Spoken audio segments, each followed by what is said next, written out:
முழுமையா பயிர்க்கடனை தள்ளுபடி பண்ணல. அப்ப விவசாயிகளை வஞ்சிக்கிறது தாவேகா அரசு. தானே புயல் ஒன்று வந்து தெரியுமா உங்களுக்கு? தென்னையை தன்னுடைய குழந்தைகள் போல வளர்த்தவர்கள் தான் தஞ்சை மண்டல விவசாயிகள். கண்ணில் தண்ணி விட்டு கதற ஆரம்பிச்சிட்டாங்க. அப்படிப்பட்ட தென்னைகள்லாம் இழந்து இன்னைக்கு நின்னப்போ பழனிசாமி எங்க போயிருந்தாரா? பழனிசாமி பாப்கார்ன் சாப்பிட்டுட்டு இருந்தாரா? அனுபவம் போதில் வயசு போதில் நீங்கள் திமுகவை காப்பாற்றுறதுக்கு குடும்பத்திலேருந்து ஒருத்தர் அந்த இடத்துல வந்திருக்கீங்க. அதை கூட நான் தப்புன்னு சொல்ல வரலீங்க. ஆனால் நீ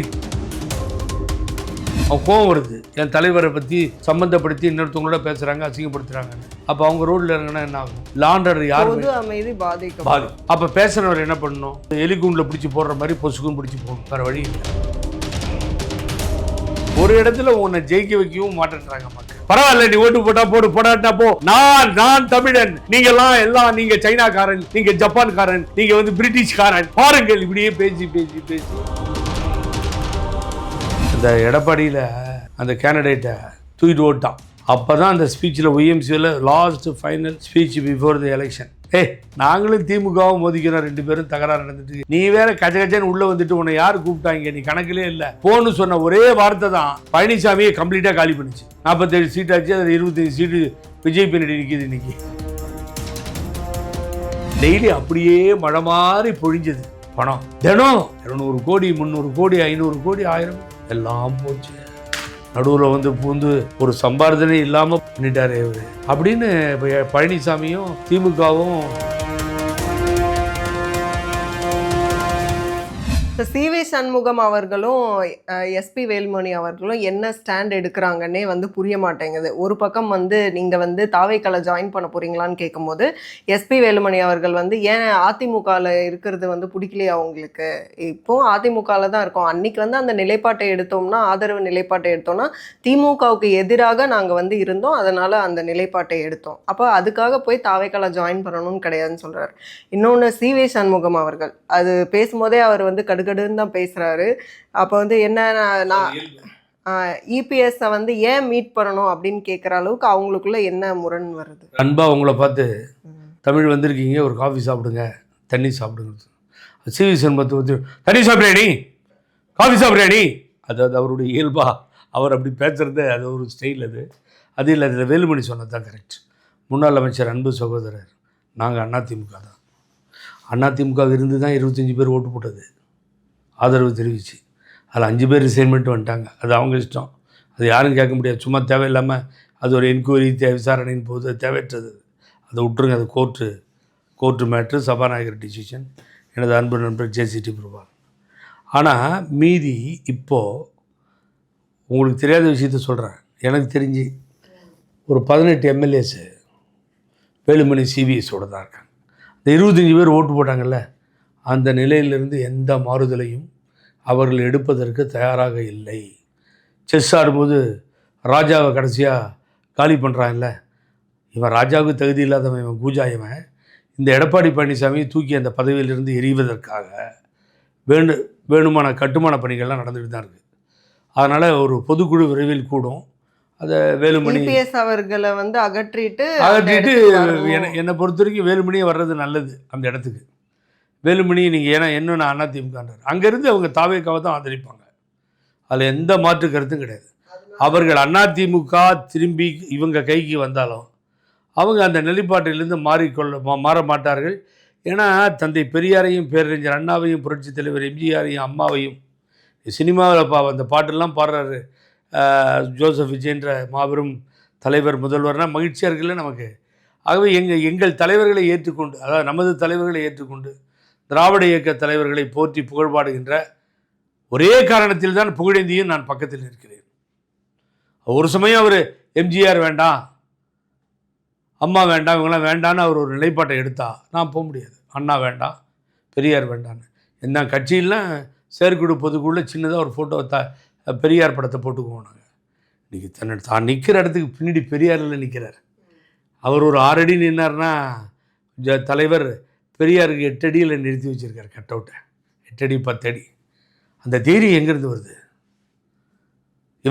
இவரை போட்டால் பாதிக்கும், அவரை போட்டால் பாதிக்கும். அண்ணல் அம்பேத்கரை போட்டால் இங்கே பாதிக்கும், அஞ்சலை மேலே போட்டால் அங்கே பாதிக்கும். இல்லையே, தைரியமாக அந்த தலைவர்கள்லாம் கொண்டாடுறாருல்ல அவர். அந்த தைரியம் வேணும்ல. மதம் ஒழிந்தது, ஜாதி ஒழிந்தது, தேர்தலில் பணம் இல்லாமல் ஒரு தேர்தலை வெற்றி பெற முடியும் என்பதை நிரூபித்து காட்டிய பெருமை, எல்லா தலைவர்களையும் தைரியமாக பின்னால் நிறுத்தி தேர்தலை சந்திக்கின்ற அந்த துணிச்சல். வேளாண் துறை அமைச்சர் வந்து அப்படிதான் விஜய் அவர்களை பற்றி வந்து ரொம்ப நேரம் புகழ் பாடிட்டே இருக்கும்போது ஒரு 6 மினிட்ஸ் கிட்ட வரும்போதே வந்து திமுகவினர் வந்து இல்லை நிப்பாட்டுங்க, ஒன்லி வந்து வேளாண் பட்ஜெட்டை மட்டும் அறிவிங்க அப்படின்னு சொல்கிற அளவுக்கு. அப்போ அதைய வந்து அவங்களால ஏற்றுக்கொள்ள முடியலையா? முடியாது. எனக்கு முடியாதுன்னா, அவருடைய புகழ் பாடும்போது தேர்தலுக்கு முன்னாடி இவரெல்லாம் ஒரு கணக்கா 1000 ஓட்டு 2000 ஓட்டு 5000 ஓட்டு வாங்க வரான்னு தானே சொன்னாங்க. அதை எப்படி ஏற்றுக்க முடியும்? அப்படி தான் எல்லாருடைய கணக்கெல்லாம், நம்ம கணக்கெல்லாம் அப்படி தான் இருந்துச்சு. இந்த ஆட்சி வந்துடுச்சு, அதை ஏற்றுக்க முடியாது தான். இதை வந்து நாவலர் வந்து நீங்கள் நம்பவே மாட்டீங்க. நாவலர் அம்மாவோடு இருந்தப்பயே அம்மாவை எழுச்சி சட்டமன்றத்தில் அம்மா இருக்கும் திசை நோக்கி வணங்குகிறோம், அட்சய பாத்திரமே, ஐந்தெழுத்து மந்திரம், உச்சரிக்கும் நாவல் எல்லாம் உயிர்மணக்கும் சந்தனம், இந்திய திருநாட்டின் குலவிளக்கு, எங்கள் திருவிளக்கு, அதையெல்லாம் சொல்லிக்கிட்டே போவான். அப்புறம் அந்த அசம்பிளியில் அப்புறம் அதை விஷயத்துக்கு வா, நாவலர் சொல்லுவார் அவங்ககிட்ட, விஷயத்துக்கு வா, இதெல்லாம் நிறுத்திக்கோ, கொஞ்சம் என்ன பேசுன்னு பேசு, சபை டைமை வேஸ்ட் பண்ணாதெல்லாம் எங்களுக்கு தெரியும், அம்மா வந்து புரட்சி தெய்வம்னு தெரியும், நீ விஷயத்துக்கு வாம்பார் நாவலர் நடிச்சிருங்க. அது மாதிரி சபாநாயகர் இன்றைக்கி விஷயத்துக்கு வாங்க, நீங்கள் என்ன பாயிண்ட்டோ அதை பேசுங்கன்னு சொல்லிட்டார். அதில் தவறு இல்லை, அவர் தலைவரையே அவர் புகழ்வதில் அதுவும் தவறில்லை. அதுக்கு ஒரு நேரம் காலம் போதாது என்பதால் சபாநாயகர் சொல்லியிருக்கார். கருப்பு அதாவது எதிர்ப்பு தெரிவிக்கிற விதமாக எல்லாரும் பிளாக் சூட்டில் வந்து வந்திருக்காங்க. அதாவது விவசாயிகளுக்கு அறிவித்தபடி, அதாவது மேனிஃபெஸ்டோவில் சொன்னதுபடி நீங்கள் வந்து முழுமையாக பயிர்க்கடனை தள்ளுபடி பண்ணல, அப்போ விவசாயிகளை வஞ்சிக்கிறது தாவேக்கா அரசு. தானே புயல்னு ஒன்று வந்தது தெரியுமா உங்களுக்கு? அப்புறம் கஜா புயல்னு ஒன்று வந்தது. தமிழ்நாடு இருக்க ஒவ்வொருத்தரும், ஒவ்வொரு ஆர்கனைசேஷனும் எல்லாருமே சேர்ந்து தேவையானதெல்லாம் தஞ்சை மண்டலத்துக்கு அனுப்பிச்சேன். 4 ட்ரக் அனுப்பிச்சேன். நான் அனுப்பிச்சதை தனியாக கார் ஷெட்டில் வச்சு கலெக்டர் என்னை பாராட்டினார். அப்படிலாம் நம்ம கஷ்டப்பட்டு அந்த மக்கள், தென்னைகள்லாம் தென்னை போயிடுச்சு, தென்னை தான் வாழ்வாதாரம். தென்னையை தன்னுடைய குழந்தைகள் போல் வளர்த்தவர்கள் தான் தஞ்சை மண்டல விவசாயிகள். கண்ணில் தண்ணி விட்டு கதற ஆரம்பிச்சிட்டாங்க.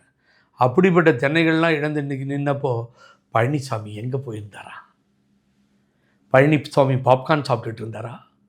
அந்த இடத்துக்கு உடனே போனாரா கேளுங்க அவரை. அப்புறம் இன்னொரு நாள் இருட்டில் 7 மணிக்கு போகிறார். ஓபிஎஸ் எதுவும் அனுப்பிச்சி வச்சிட்டாருன்னு நினைக்கிறேன் நான். அப்போ நீ என்ன பண்ண விவசாயிகளுக்கு 4-4.5 வருஷத்தில் சொல்லு. எல்லாம் வாய் இருக்குன்னு எது வேணாலும், அதுதான், அதனால தான் அசம்பிளியில் சொன்னார் அவர் முதல்வர், வாய் இருக்குன்னு என்ன வேணால் பேசிடுவீங்களா நீங்கள் அப்படின்னு. அதுதாங்க, இது ஏதாவது எதிர்ப்பாக ஏதாவது பேச. அதான் உதயநிதி ஸ்டாலின் அவர்கள் சொல்கிறாங்க, முதலமைச்சர் வந்து இதுக்கெல்லாம் வந்து நாங்கள் கேட்குற கேள்விக்கெல்லாம் வந்து சட்டசபையிலே பதில் சொல்லணும், அவர் வாயே திறக்கிறது இல்லைன்னு ஸ்டில் இன்னைக்கு கூட சொல்லுங்க. நீங்கள் பேசுனீங்க, கேட்டுட்ருக்காரு. பட்ஜெட்டை, வேளாண் அமைச்சர் படித்தார். நேற்றுக்கு நிதிநிலை அறிக்கையை ஃபினான்ஸ் மினிஸ்டர் படித்து முடிச்சிட்டாரு. அதில் எல்லாம் முடிஞ்சு ஒன்று ஒன்றா போகும். அப்புறம் இறுதியாக தானே முதல்வர் பதில் சொல்லுவார். அப்புறம் ஒன்று மாதிரி நடுவுலையாக பேச முடியும்? ஒரு பண்பாடு இல்லையாங்க. நீங்கள் ஒரு முதல்வர் அமைதி காத்து அதை பூரா கேட்குறதுக்கு நீங்கள் பாராட்டணுங்க. அதுதான் எல்லா முதல்வரும் செய்வாங்க. அப்போ ஸ்டாலின் மாத்திரம் அதை வேறு என்ன பண்ணார் இவர்?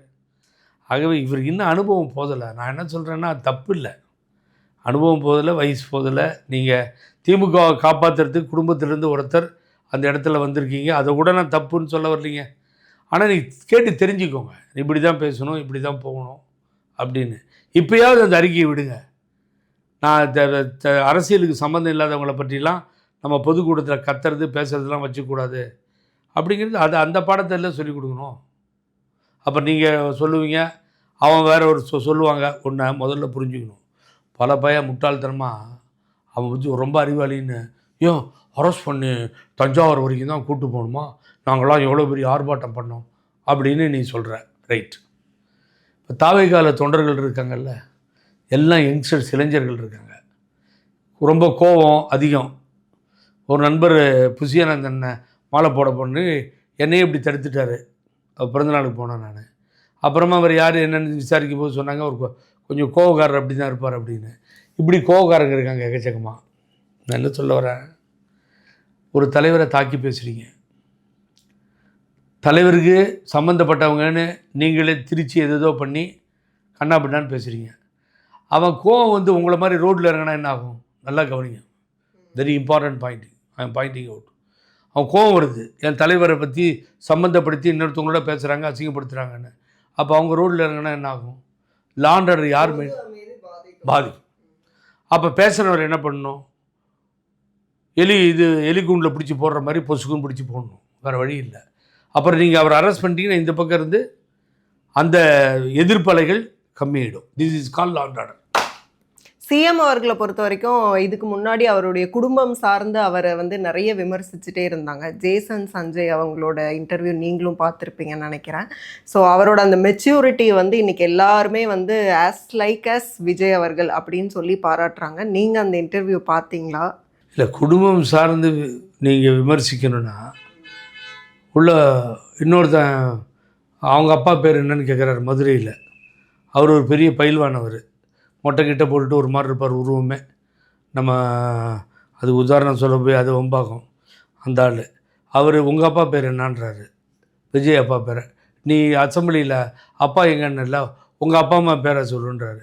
இவர் 70-80 படத்தை டைரக்ட் பண்ண சந்திரசேகர், எஸ்ஏ சந்திரசேகர்னு சின்ன பையன்லேருந்து பெரிய ஆள் வரைக்கும் தெரியும்.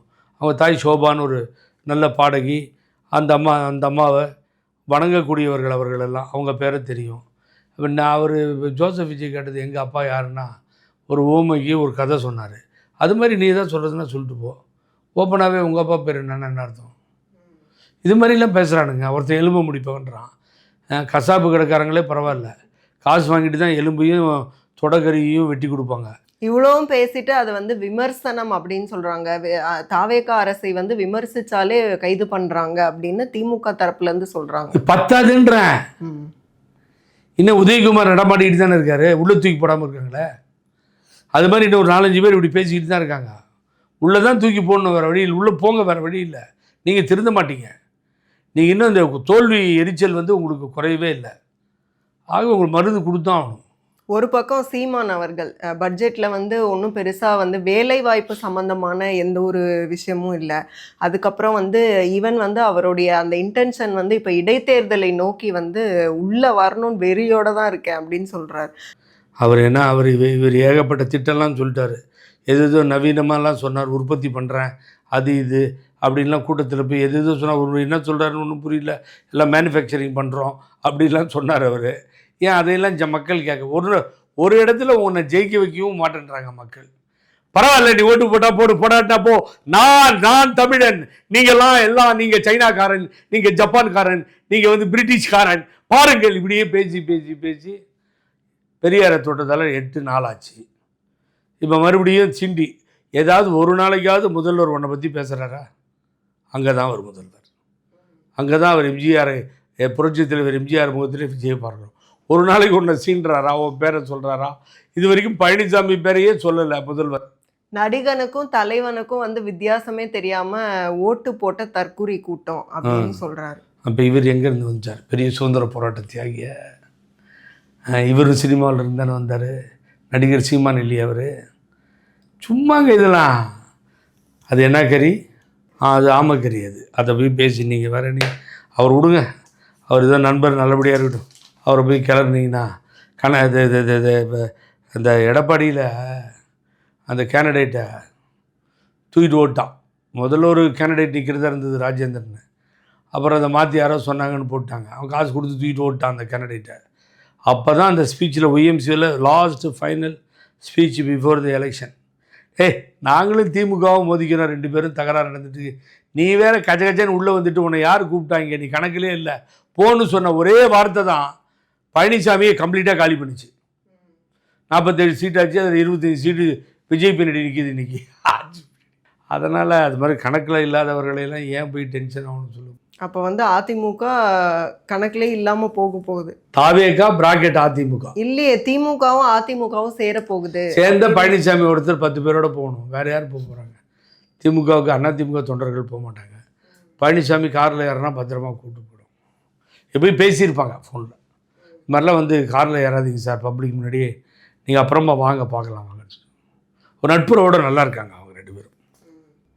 சோஃபார் இந்த பட்ஜெட்டை பற்றி பார்க்கும்போது நிறைய விஷயங்கள் வந்து இதில் வந்து பாராட்டப்படக்கூடிய விஷயங்கள். ஏன்னா தொழில் சார்ந்து நிறைய ஆண்டர்பிரினர்ஸ் ஆல்சோ வந்து பாராட்டியிருக்காங்க. இது வந்து ஒரு முன்னேற்றத்துக்கான ஒரு பட்ஜெட் அப்படின்ட்டு. பட்ஜெட்டில் பணம் ஒதுக்கணும், நிதி ஒதுக்கணும். நிதி அருமையாக ஒதுக்கியிருக்காங்க. அதில் எந்த மாறுதலும் இல்லை. எந்த பட்ஜெட்டை வேணாலும் எடுத்துகிட்டு வந்து என் பக்கத்தில் உட்காரட்டும், கம்பேர் பண்ணி பேசிட்டோம், நான் பேச தயாராக இருக்கேன். 10 முறை ஓபிஎஸ் பட்ஜெட்டை சமர்ப்பித்தார். அதே மாதிரி நாவலர் ஹையஸ்ட்டாக சமர்ப்பித்தார். எங்களுக்கு பட்ஜெட்டை பற்றியெல்லாம் யாரும் சொல்லிக் கொடுக்க வேண்டிய அவசியம் இல்லை. ஆகவே மிக தெளிவாக இருக்குது அந்த பட்ஜெட். அதை கஷ்டப்பட்டு ரெடி பண்ணியிருக்காங்க. மக்கள் பாராட்டுகிறார்கள், போற்றுகிறார்கள். இவங்க தினம் இது பண்ண வேண்டியதான். நான் கூட பாரு நல்லா பாரு, பயாஸ்கோப்பு படத்தை பாரு, என்னன்னு வந்து பாரு, கல்வியாளர்கள் கூட பட்ஜெட்டு விபரத்தை பாரு. கல்வியாளர்கள் கூட சொல்ற ஒரு விஷயம் வந்து ஒட்டுமொத்த பட்ஜெட்லயே அது ஒன்று. உயர்கல்வித்துறைக்கு வந்து நிறைய ஃபேக்கல்ட்டிஸ் இல்லை. நிறைய யூனிவர்சிட்டிஸில் ஒரு 50%க்கும் மேலே வந்து ஃபேக்கல்ட்டிஸ் இல்லாத யூனிவர்சிட்டிஸ் இருக்குது. அப்போ அங்கெல்லாம் வந்து ஆள் பற்றாக்குறை இருக்குங்கும் போது அதை நிரப்புவதற்கான எந்த ஒரு அறிவிப்புமே வந்து பட்ஜெட்டில் இல்லை. அப்போ அது அவங்களுக்கு நான் கூட பார்த்தேன். இதை சொல்கிறானுங்க இல்லை, 3 மாதத்துக்கு முன்னாடி ஹனிமூன் போயிருந்தான்ல அப்படிங்களா? ஏன் 3 மாதத்துக்கு முன்னாடி நிரப்பாமல் தானே இருக்குது, லக்ஸரஸ்லாம் இல்லை. எவ்வளோ பெரிய டான்ஸ் பாருங்கள். 3 மாதம் வந்த உடனே நிரப்பிடணும். அதுக்கு முதல்ல 3 வருஷம் நிரப்பாமல் இருக்கும். அது வரைக்கும் நீங்கள் வந்து மாங்காய் தின்னிட்டு வாழைப்பழம் சாப்பிட்டு ஏமாற்றிட்டு இருந்தீங்களா? அப்பயே பேச வேண்டியது தானே இல்லைன்னு. அதெல்லாம் வந்திருக்கு. உயர்கல்வித்துறை அமைச்சர் அதையெல்லாம் எடுத்து ரெடியாக வச்சுருக்காரு. கல்வித்துறை அமைச்சர் நண்பர் எல்லாத்தையும் எடுத்து வச்சுருக்காங்க. முதல்வர் நாவலேஜுக்கு போயிருக்கு. எப்படி நிரப்பணும்னு தெரியும். உங்கள்கிட்ட ஒன்று சொல்கிறேன், பேட்டி முடியாததுக்கு முன்னாடி ஞாபகம் வச்சுக்கோங்க. 24 லட்சம் ஒரு லெக்சரருக்கு போடுறதுக்கு எடப்பாடி ஆட்சியில் ஃபிக்ஸ் ஆகி போச்சு. நீ கொண்டு போய் 24 அப்புறம் 30 ஆச்சு, 30 கூட ஹையஸ்ட்டாக போயிடுச்சு. கொடுத்தா எவ்வளோ போஸ்ட் தெரியுங்களா? பயந்துடாதீங்க. 2800 போஸ்ட் இன்டூ 30 லட்சம் கணக்கு போட்டுக்கோங்க. நான் மினிமம் சொல்கிறேன் 30 லட்சம். இப்படி கொள்ளையடிக்கிறதுக்கு பழனிசாமி திட்டம் போட்டு ஒன்று அனௌன்ஸ் பண்ணியிருந்தார். அதை கெடுத்தது யார் தெரியுமா? கெடுத்தது இல்லை, நல்லது பண்ணது யார் தெரியுமா? சூரப்பான்னு ஒரு அண்ணா யூனிவர்சிட்டியில் ஒரு விசி வந்திருந்தார். கையெழுத்துலாம் போட முடியாது பையன். நீங்கள் உங்கள் ஐடியா என்னன்னு தெரியும்னு சொல்லி அந்தாள் வரப்போ கன்னடக்காரன் அது இது ஒழிக்கன்னா, அப்புறம் அந்தாள் தான் தடுத்து நிறுத்தினார். கவர்னர் வரைக்கும் போயிடுச்சு அந்த மேட்ரு. அதை கடைசி வரைக்கும் உங்களால் போட முடியல. ஆகவே இப்போ ஊழற்சி ஆட்சி வந்திருக்குல்ல, படித்த அறிவாளி, புத்திசாலி, நேர்மையாக இருக்கவன், சீனியாரிட்டியில் இருக்கவனுக்கு அந்த பதவி கிடைக்கும். இங்கே காசு வாங்க முடியாது. இவங்களுக்கு பெரிய டென்ஷன் தமிழ் என்ன தெரியுமா? டெய்லி அப்படியே மழை மாதிரி பொழிஞ்சது பணம். தினம் 200 கோடி, 300 கோடி, 500 கோடி, 1000 கோடி, அப்படியே எல்லாம் போச்சு. நடுவில் வந்து பூந்து ஒரு சம்பார்த்தனை இல்லாமல் பண்ணிட்டார் இவர் அப்படின்னு பழனிசாமியும் திமுகவும் அந்த வேதனையிலேயே உட்காந்துருக்கு. அதுதான் அவங்களுக்கு. பழைய ஃபைலை எடுக்கிறேன்னு சொல்லி நம்ம மாண்புமிகு முதலமைச்சர் விஜயோடது. இதுதான் வித்தியாசம். அதனால் போக தெரியும் உங்களுக்கு.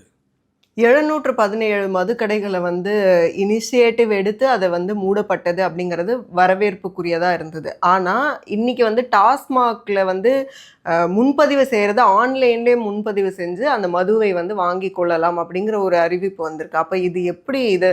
அப்போ மது குடிக்கிறத வந்து ஊக்குவிக்கிறீங்க, ஆன்லைன் மூலமாக புக் பண்ணிக்கலாங்கிறீங்க அப்படின்னு எதிர்க்கட்சிகள் வந்து அதுக்கு அதனுடைய டீட்டெயில் தெரியல, உண்மை சொல்கிறேன். ஆனால் அதே நேரத்தில் இந்த நம்ம போட்டோடனே ஆர்டர் போட்டோடனே வருது இல்லை, what I call that companies. ஒன்று ஆர்டர் போடுறீங்க, கொண்டு வந்து கொடுக்குறான் இல்லையா? அது கம்பெனி பேர் என்ன? பிளிங்கிட், அப்புறம் ஃப்ளிப்கார்ட்டு. இல்லை அந்த பக்கம்லாம் இன்னொரு கம்பெனிலாம் இருக்குது. அமேசானில் இது வர சட்டம் போட வேணாம். அமேசான் கரெக்டாக சொன்னீங்க. அமேசானில் ஒரு ஒயின் ஷாப்பில் 2 பாட்டில் எடுத்து வந்து போட. நீங்கள் யாராவது, நான் குடிக்கிறது இல்லை, ஐ டோன்ட் ட்ரிங்க், அவன் நீங்கள் ஏன் குடிக்க போறீங்க? இந்த குடிக்கிறாங்கல்ல அந்த குடிபெருமக்களை அங்கே போட சொல்லுங்கள் அமேசானில். வீட்டுக்கு வருதா இல்லையான்னு நான் பார்க்குறேன். அதுக்கு என்ன ஒரு சட்டத்தை வேறு போட்டு அதை கொண்டு வரணுமா என்ன? அமேசானில் போட்டால் 100 ரூபா எக்ஸ்ட்ரா கொடுத்தா கொண்டு வந்து பாட்டில் கொடுத்துட்டு போய்ட்றான். எதுவும் சரி, தற்காரியும் சரி, பாட்டிலும் சரி, மற்றதும் சரி. அதான் சொல்கிறேன் இல்லைங்க உங்களுக்கு. இந்த 3 மாதத்துக்குள்ளே எவ்வளவு தலைவலி பண்ண முடியுமோ, எவ்வளவு தொந்தரவு கொடுக்க முடியுமோ, எங்கெல்லாம் நுழைய முடியுமோ நுழைஞ்சி குறை சொல்கிறதே தொழிலாக வச்சுருக்கானு. இதுதான் தொழில். காலையில் எழுந்தா வேறு தொழிலே கிடையாது. நீ தூற்றுவார் தூற்றட்டும், போற்றுவார் போற்றட்டும், பணி செய்வதே எனது கடமைன்ற மாதிரி முதல்வர் அவர் வேலையை பார்த்துட்டு போயிட்டே இருக்கிறார். காலையிலே வந்துடுறாரு. 10 மணிக்கு அமைச்சர்கள்லாம் வராதுக்கு முன்னாடி காலையில் ஆரம்பித்தாருன்னா 5:30 வரைக்கும் வேலையை முடிச்சுட்டு 5:30 மணிக்கு கிளம்பி போயிடுறாரு. ஆகவே இவர்களை பற்றிலாம் கவலை இல்லை. அமேசானில் போட்டு எடுத்துகிட்டு இதில் போட்டு எடுத்துகிட்டு இருக்குது. 500-700 கடையை மூட முடிஞ்சது மூடணும். அது கூட உங்களுக்கு துப்பு இல்லையே, மூடலையே. நீங்கள் எங்கே மூடினீங்க? 2 ஆட்சியை மூடிட்டீங்களா நான் கேட்குறேன். மூடலையே. கொரோனா டைமில் கூட கட்டையை கட்டி போலீஸ் பாதுகாப்போடு விற்கிறதுக்கு ட்ரை பண்ணிக்கிறீங்க. நியாயமா? நீங்கள் அதை பற்றி பேசலாமா? கார்களில் கமிஷன், பாட்டிலில் கமிஷன், அது உள்ளே இருக்க லிக்கரில் கமிஷன், அது அங்கேருந்து மேனுஃபேக்சர்கிட்ட கமிஷன். உங்களுக்கு தலை சுத்துன்னு நினைக்கிறேன். இல்லை, இதை குடிக்கிறவனுக்கு சுற்றுதோ இல்லையோ, இதை கேட்குறவங்களுக்கு சுற்றும். ஆகவே இவங்களுக்கெல்லாம் அதை பற்றிலாம் யோகியது இல்லைங்க. அதையெல்லாம் வளர்த்து விட்டவங்களே இவங்க தான். இப்போ எங்களை பிடிச்சிட்டு கோயிங்கன்னா கொஞ்சம் பொறுமையாக அமைதியாக இருங்க. கீழே உட்காந்து வேடிக்கை பாருங்கள், அமைதியாக இருங்க. போக போக என்ன நடக்குதுன்னு பாருங்கள். மிக்க நன்றி. மிக்க நன்றி தமிழ் பார்க்கின்ற நேயர்களுக்கு நெஞ்சார்ந்த நன்றி.